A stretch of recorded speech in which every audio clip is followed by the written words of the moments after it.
Welcome to Moon Mind. In this video, we're going to explore something deeply personal, something you already recognize within yourself. You're aware of your own habits that don't serve you well. The late-night scrolling when your body is begging for rest. Agreeing to things you don't truly want. Words spoken in frustration that you wish you could take back.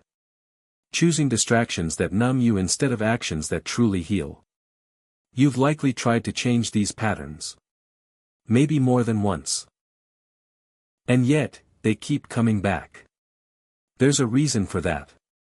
It's not because you lack discipline. It's not because you're weak. It's because most attempts at change focus only on the surface. You try to fix the behavior without understanding the root. You rely on willpower when what you actually need is awareness.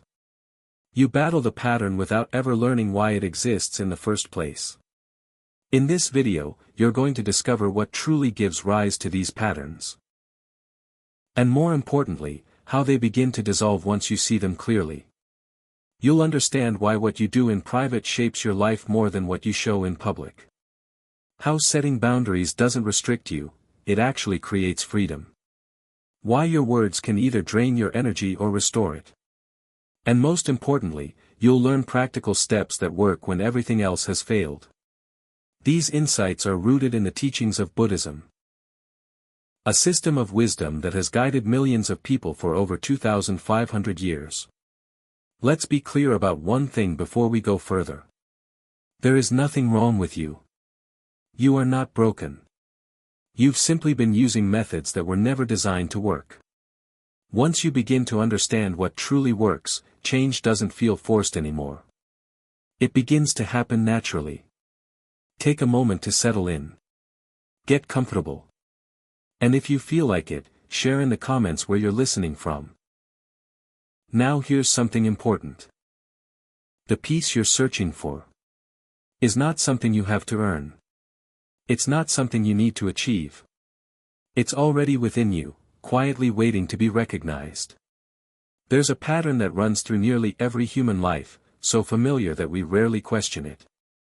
You finally get something you've been wanting. A promotion. A relationship. A new purchase. A personal achievement. For a brief moment, everything feels right. You think, this is it. This is what I needed. But then, something shifts. Within days, sometimes even hours, that sense of satisfaction fades.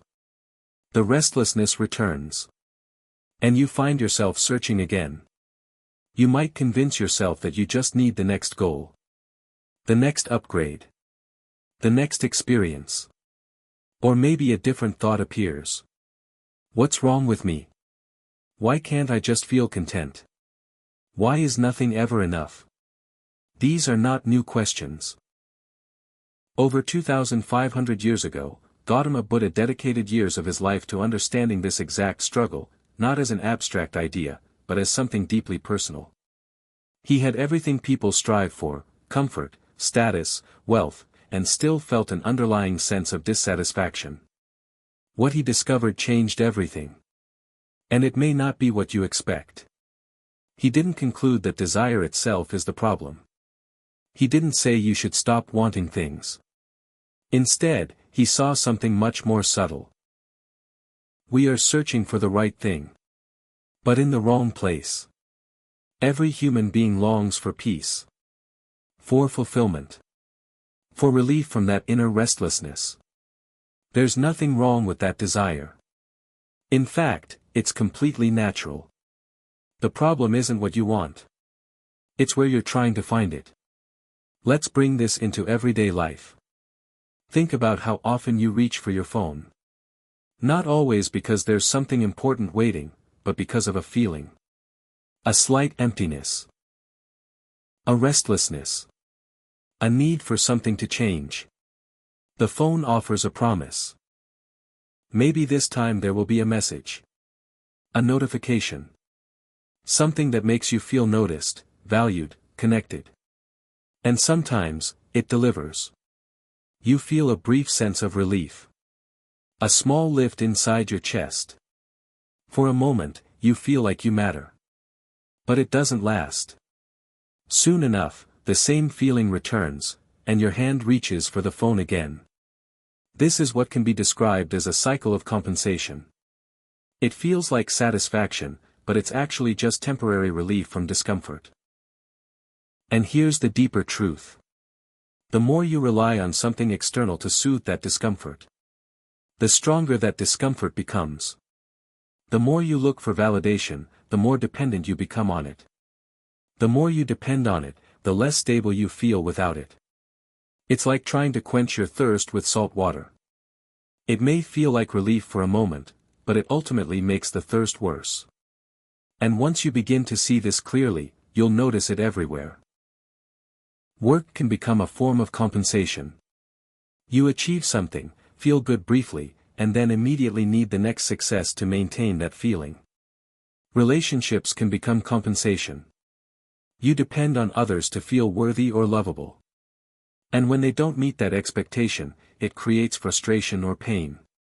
Even things like shopping, entertainment, or constant self-improvement can fall into the same pattern. The issue isn't the activity itself. The real question is this. Are you expecting something lasting, from something that is temporary? This confusion lies at the heart of the struggle. In Buddhism, it's understood as a kind of misunderstanding about your own nature. Not a flaw. Not a failure. Just confusion. This confusion operates through layers, like filters that distort how you see yourself and the world. First, there are mistaken beliefs. Ideas like, I'll be happy when I achieve this, or I need someone else's approval to feel okay. These thoughts feel convincing, but they aren't rooted in truth.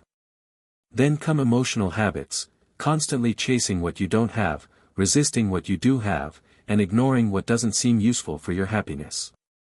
Over time, these patterns feel like part of who you are.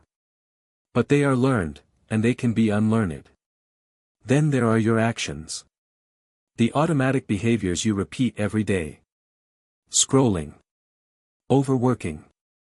Avoiding. Reacting. These actions create results that reinforce the same patterns, keeping the cycle alive. And eventually, these inner patterns shape your external life. If you seek fulfillment through achievement, your life becomes centered around constant achievement. If you seek it through approval, your relationships begin to revolve around performance. Your outer world begins to mirror your inner confusion. But beneath all of this, there is something unchanged. Something steady. In Buddhism, this is often referred to as your true nature. Not something mystical or distant, something immediate. It's the simple awareness that is present right now as you listen to these words. The part of you that observes. That experiences. That exists. This awareness doesn't depend on success, approval, or possessions. It's already here. Even with all your challenges, it remains. And by its nature, it is calm. Not because your life is perfect, but because awareness itself is not disturbed by what it contains. Just like the sky isn't harmed by the storms that pass through it. If that feels abstract, consider this. Think of a moment when you felt truly at peace. Not excitement. Not achievement. But genuine, quiet peace.